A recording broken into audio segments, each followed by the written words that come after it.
Hola amigos, ¿qué tal? Stuart here from Spain Speaks with an update on the current situation here in Spain, day 358 of the current situation. And although it is not official, it's more than likely that Spain's autonomous communities will keep their borders closed for the Easter break. But more about that in just a moment. Firstly, a big thanks to all of the people that left comments on the last video. Lots of comments, lots of debate happening there as usual. Thanks to people that supported the channel through a donation. You can see your names here. Thanks to people that bought merchandise, and a big thanks to my patrons on Patreon for your support. Now let's get into the news, and as I just said, although it hasn't been announced officially, it's more than likely that people won't be able to travel around the country at Easter time.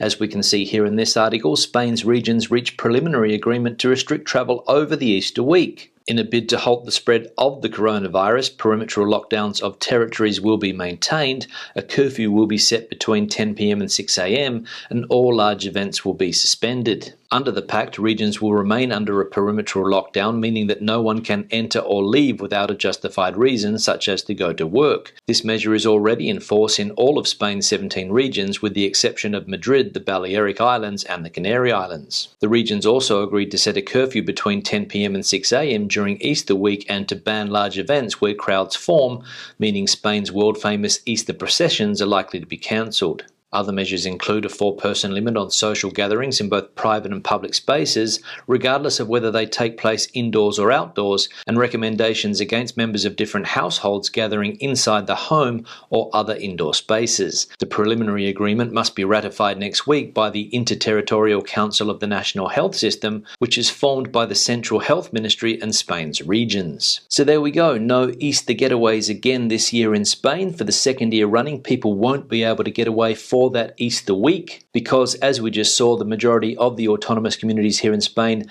are going to keep their borders closed. Only 3 areas here in Spain want to keep their borders open: the Canary Islands, the Balearic Islands, and Madrid. And as we know, the Madrid community is in favour of keeping its borders open and allowing people to travel freely around the country. And one of the reasons Madrid wants to keep its borders open is because the Premier of Madrid, Ms. Ayuso, claims that closing Madrid at Easter would multiply infections due to internal mobility. The community of Madrid starts its umpteenth battle against the central government on account of the next Easter holidays. In other words, the government of Madrid admits that if its inhabitants cannot go out to other communities with the measures allowed by the coalition chaired by Ayuso, the risk of contagion increases. Solution: allow tourism from Madrid to other areas, not only with less population density, but also with more restrictive measures. So there we go. The Premier of Madrid, Ms. Díaz Ayuso, doesn't want to keep Madrid closed because with the current restrictions that we have, there will be too much mobility and the infection rate will increase. And the solution is, as we just saw, allow people from Madrid to travel around the country, even to places where there are more restrictions in place, travel also to places with less population density, but basically get people out of the Madrid region because the risk of infection is too high. Doesn't really make sense to me, but that's the plan that Ms. Ayuso has on the table. Now, as we know, the 8th of March is International Women's Day. There were lots of demonstrations and protests scheduled for that day, but various governments around the country decided to ban these demonstrations because they considered that the health risk is too high. Some of the organisations that had planned rallies thought that the government's decision was outrageous and decided to take them to court on the matter, but we can see here that the justice system maintains the prohibition of the 8th of March protests in Madrid. The Superior Court of Justice of Madrid rejects the appeals that asked to annul the decision of the government delegation in Madrid to prohibit feminist concentrations. In the sentences, the magistrates value that the situation of the community of Madrid continues to be of extreme risk despite the improvement in epidemiological data, and calls from different national and regional authorities to avoid concentrations in Madrid due to COVID-19.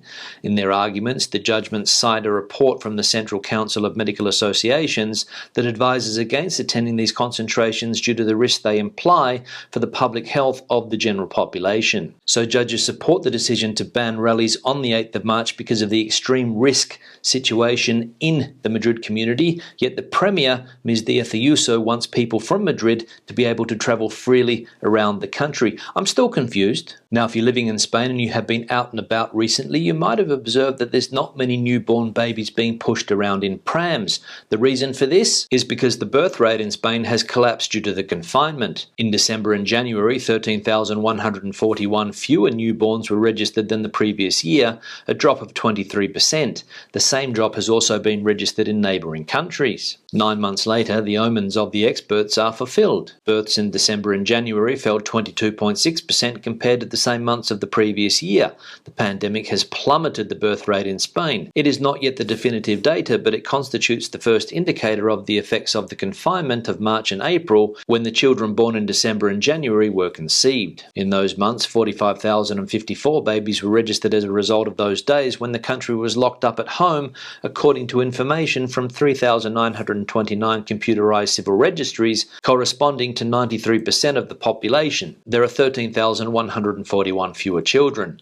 The decline will sink fertility in a country that has suffered years of declines. In Spain, people are having fewer and fewer children, and they're having them later. And now, with the uncertainty in which the virus has plunged us, the situation is expected to worsen. How much more and to what extent? No one dares to predict it, but they do venture that it will not be a crisis of a few months. So the birth rate here in Spain dropping as a result of the lockdown and the pandemic. So maybe the government should use some of that cash from the EU as an incentive to get people to have children. What do you think? Now let's turn our attention to the vaccination plan here in Spain. As we know, the government has set a target of having 70% of the population vaccinated by September. And as we can see here, Spain has sped up its vaccination plan, but still needs to triple the daily rate while awaiting increased supply. The campaign has doubled the number of vaccines administered per day since January. As authorized sera have been added, professionals have become accustomed to handling the vials, and logistics and planning have improved. But the pharmaceutical companies need to send more doses if the country wants to reach 70% in September. Now let's have a look at some data related to the vaccination program here. We can see that 2.84% of the population have been completely vaccinated, and 6.61% of the population have received at least one dose. Looking at the health data now around the country, we can see that the risk level there is extreme, although it has been reduced to high. The accumulated incidence rate for the last 14 days now down to 149. There have been 633 COVID-related deaths in the last 7 days. There are currently 9,896 people hospitalized in Spain with COVID, and there are 2,571 people in ICUs around the country, which is just over 25% of all ICUs. Extremadura now, which just a couple of months ago had some of the worst data in Spain, we can see that their risk level is now down to low. The accumulated incidence rate there for the last 14 days now down to 45. There are only 55 patients in hospital in Extremadura with COVID, and there are 20 patients still in ICUs, which is just under 10% of all ICUs in that autonomous community. The Madrid community now, we can see that the risk level is still extreme. The accumulated incidence rate for the last 14 days, 245. There are currently 2,300 people hospitalized in the Madrid community with COVID, and there are 520 people in ICUs with COVID, which is just over 40% of all ICUs in Madrid. Now, as I have been saying in recent videos, there are 17 different ways here in Spain to handle this pandemic. We saw just two examples there on the map, Extremadura and Madrid, both with completely different ways of dealing with the situation. As we can see here, the Madrid experiment to bend the contagion curve without frustrating the job recovery. Madrid is the only autonomous community that creates effective employment in the current state of alarm, a strategy that has involved more infections than other regions but no more deaths. And on the other side of the coin, we have Extremadura's miracle from an incidence rate of 1,400 to 55 in a month and a half. Confining municipalities was the key. So there we go, two examples on how to deal with the coronavirus pandemic here in Spain. The Extremadura miracle: shut everything down, get the incidence rate down to 55 and allow businesses to open again. Or the Madrid experiment: keep things open, allow the economy to work, but live with a high incidence rate. Which do you think's best? Now let's have a look at some of the comments from previous videos. One here from Robert: shut the borders over Easter. In Valencia, we have not put up with this just for it to get out of hand again, when folks from other regions who have incidence rate a lot higher than here bring it down with them and put us back. Yeah, Robert, thanks for the comment. As we saw earlier in the video, it does look as though the autonomous communities here in Spain are going to keep their borders closed.